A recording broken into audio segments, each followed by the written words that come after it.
Bonjour, j'espère que vous vous portez bien. On me nomme Dr Dousso Marcos, je suis médecin pédiatre et j'exerce en clientèle privée. Mes conseils de ce jour portent sur l'importance, sur l'intérêt du bilan prénuptial et préconceptionnel.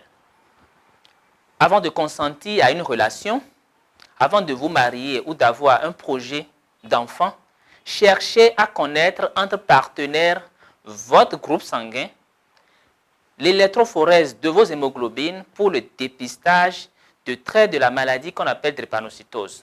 Cherchez également à connaître vos différents statuts par rapport aux hépatites virales B et C, à la syphilis et au VIH.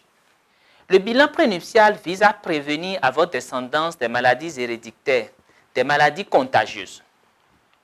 Je connais un couple qui a 3 enfants.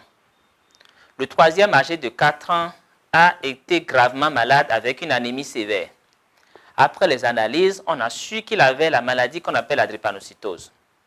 Les parents avaient senti du remords, de la culpabilité. S'ils se savaient tous les deux porteurs de traits de cette maladie, ils se seraient arrêtés tout au plus aux 2 premiers enfants. Mais comment pouvaient-ils le savoir alors que le père n'avait jamais fait l'analyse qui pouvait le renseigner sur le risque? Vous savez, le bilan prénuptial aide à prendre des décisions rationnelles dans l'intérêt de la descendance du couple. Dans un autre couple, par exemple, les 2 partenaires avaient fait ce bilan. Malgré un risque avéré de la drépanocytose pour la descendance, ils se sont engagés dans le mariage. Ils ont eu un enfant qui avait la drépanocytose.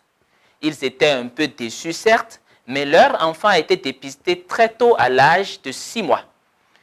Il est bien suivi dans un centre spécialisé dans la prise en charge de cette pathologie et tout se passe bien.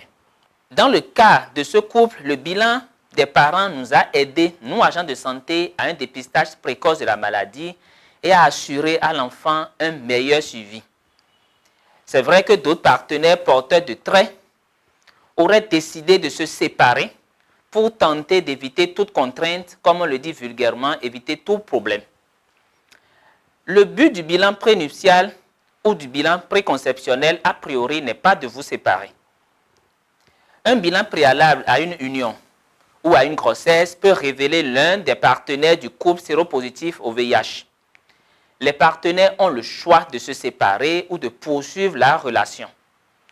Si contre toute attente, ils décident de rester ensemble et d'avoir un enfant, nous médecins, sages-femmes et autres agents de santé feront le nécessaire avant et pendant la grossesse, pendant l'accouchement et pendant la période de l'allaitement pour minimiser les risques de contamination à l'enfant si tant désiré.